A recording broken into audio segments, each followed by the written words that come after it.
this is just the perfect race we needed. Just the perfect race before the lockdown, before the vacation. Kunal, I loved the race, man. I loved it too, and I told you there is something with circuits that end with the ring. The ring. And the ring and the fellowship both belong to Hungaroring yesterday. Brilliant race. Obviously, I hate the track because there's just no overtaking. Corner after corner after corner. It's a very hard-working track for the drivers. Don't like it so much as well. But Kunal, what a lovely race thanks to Pirelli. There was a good balance between talent and the tires. Yep. Okay, and just when we reach a circuit where we believe overtaking is not that easy or not that possible, you get a Lewis Hamilton and you see what he's done. Oh, that move on Webber. Fabulous. I mean, just look at the amount of respect the two had, and Webber knew he didn't have to spoil race. He just went out of the way, got out of the track, came back again. I just have so much respect. Yes, but that was still the second overtaking move on Webber at turn 3. The first one is what I believe is the overtaking move of the 2013 season. Yes, so far it looked really, really colourful. And the colour silver really became gold yesterday because they got on the top step of podium and finally, Lewis Hamilton did it. He was gunning for it. He was itching for it. You and I keep having this banter of the best driver of the day or the best driver of the Grand Prix. Okay. And if we were to make a list, which we did before, going live with the podcast, there's Lewis Hamilton, who's actually won from pole for his 4th win. There is Roman Grosjean, who I can tell you that the opening lap that he drove was phenomenal. He was aggressive, marvelous. He made one mistake, which was with Button, okay? And then he was unfairly penalized for that whole episode with Massa. Where Massa himself agreed he shouldn't have got a penalty. Precisely. I mean, I still have my doubts on why the penalty was given. But there was Raikkonen who had a terrible qualifying but still managed a P2. Then there was Jenson Button, who actually got a glass of champagne from Hamilton for blocking Vettel.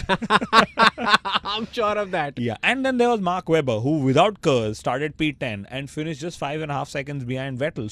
So many driver options to select from. And very, very good tyres because they just held up there. So somebody could do a 2-stop strategy like Kimi got a 33 lap stint, and somebody who could do a really short one like the 10 laps we saw on the soft tyre. Brilliant balance between talent and tyres. If you say a Ricciardo is going to replace a Webber, he starts so higher up the order than Jev, his teammate, and then it just slips back. I didn't understand whether it's only a cloud and it's not real talent which we're talking about. Possibly, and I don't know what kind of data is Red Bull looking at, but I don't think Jean-Eric Verne is somebody who can be ignored already. I think the commentators, the race producers, everybody just forgot and eliminated Ferrari for sure because yesterday they were just nowhere.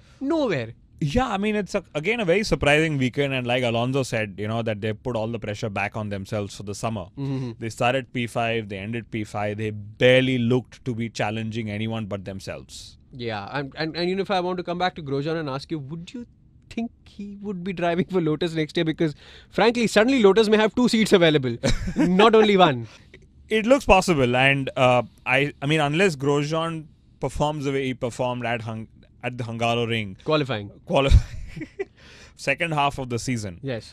I don't see him possibly retaining his seat. I know, but right now there is a little bit of a musical chairs going on how teams have just re-rated themselves over the years and how Kunal has come up with this very, very brilliant analogy, if I may call it, on how teams have become different. So suddenly Red Bull has become the Ferrari. Which it used to be in past years. Which used to be in the past years where every driver wanted to drive for Ferrari. Now we've heard that Alonso wants to drive for Red Bull as well. So what is Ferrari? So then Ferrari has somewhere become the McLaren. The old McLaren. Yeah, the old McLaren. The iconic team, the team that everyone again wanted to be driving for. But it's been ages since they ended up being championship contenders and actually winning a championship. So what do you think Mercedes is then? Mercedes is probably what the Benetton Renaults were back then in the 90s, where they'd win a few races and they'll fall back, then they'll come back suddenly to win a championship, fall back again only to win a few races. So suddenly this whole thing of how teams are getting restructured amongst themselves. Big news from the paddock that Fernando Alonso is secretively talking to Red Bull. But I don't think that move is ever going to happen because I'm sure Ferrari has a very locking contract with Fernando.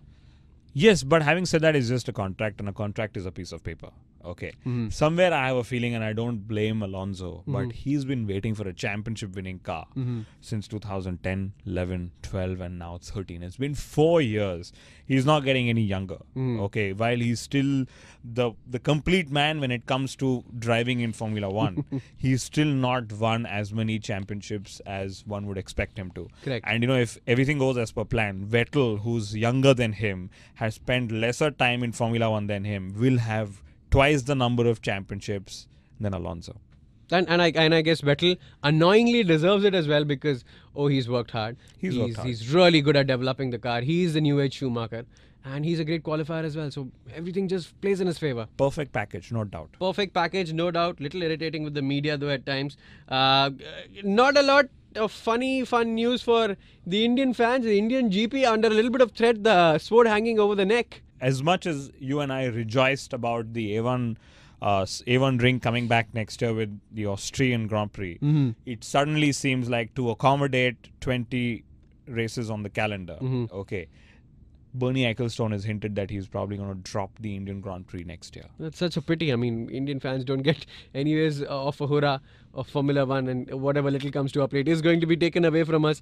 That's not what we want to know. Kunal, but the subcontinent suddenly starts to look empty if there's no Indian GP, because there's only Singapore, and then there's the other classic races. There's Japan, etc. Korea is anyways under threat as well. So I think Bernie will lose out a lot of money from the southeast continent bit. Yeah, in the marketing terminologies, we say the BRIC countries are very important. So there's Brazil, where Formula 1 is already big, and Russia is expected to take Formula 1. Take to Formula 1 next year. And there is India and China. And, there is slight bit of comparison in the kind of consumption that we've had. Okay, where Indians love their Formula 1 on television. They love their Formula 1 on the podcast that we create, the Inside Line Formula 1 podcast. The best one. Yes.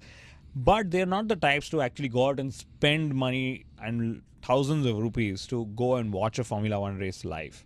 As a result, we've seen ticket sales already on the decline in the second year itself. It is something that's worried the Jaypee circuit, and hence they've probably asked for a reduction to Bernie as well. Which he doesn't believe in life.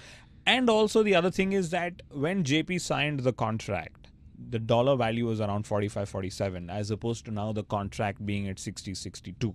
Okay, so maybe this is all a game of renegotiation that Bernie wants to play his cards first and then Jaypee. And we've actually seen Bernie never lose his hand at these game of cards. Yes, for him it's a deal. You take it or you lose it, and that's how it is. That's how Formula 1 is. If you take the wins, it's yours. If it's not, then you're Grosjean. Yeah, yeah. I mean, if you see New Jersey is willing to pay, okay, there is Austria willing to pay, there is Russia willing to pay.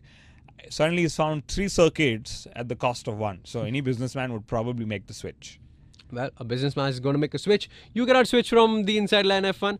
Only reason being, we are the only one of our kinds. Actually, we are the only 2 we know. So that's Kunal Shah. My name is Rishi Kapoor. We get together. Now there's a lockdown, which will be a little stinky on us. Formula 1 fans don't need 4 weeks of no F1.